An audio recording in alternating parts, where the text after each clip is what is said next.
Hello there. So you want to know how you can simply go ahead and sign in into your Vivid Seats account on your mobile device. This is going to be the only video that you'll ever need to watch on the internet. So with that being said, let's just get straight into the video. First things first, what I want you to do is simply go ahead and open App Store on your iOS or Play Store on your Android device and search for Vivid Seats, just like I'm doing right now.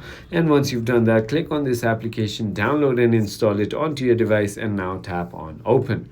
Finally, once you've done that, all you need to do is on the bottom right hand side of your screen, there's going to be a Me tab with a small person little icon. Once you tap on that, you're going to be taken to this page, and right below where it says hi there's going to be sign in or create an account. Tap on that, and now in order to sign it, all you need to do is simply go ahead and enter your email, click on sign in, enter your password, and that is it. You also have other options like continuing with Google, continuing with Facebook, continuing with Apple, and that is about it. So I hope this video was helpful to you. If it was, hit that like button.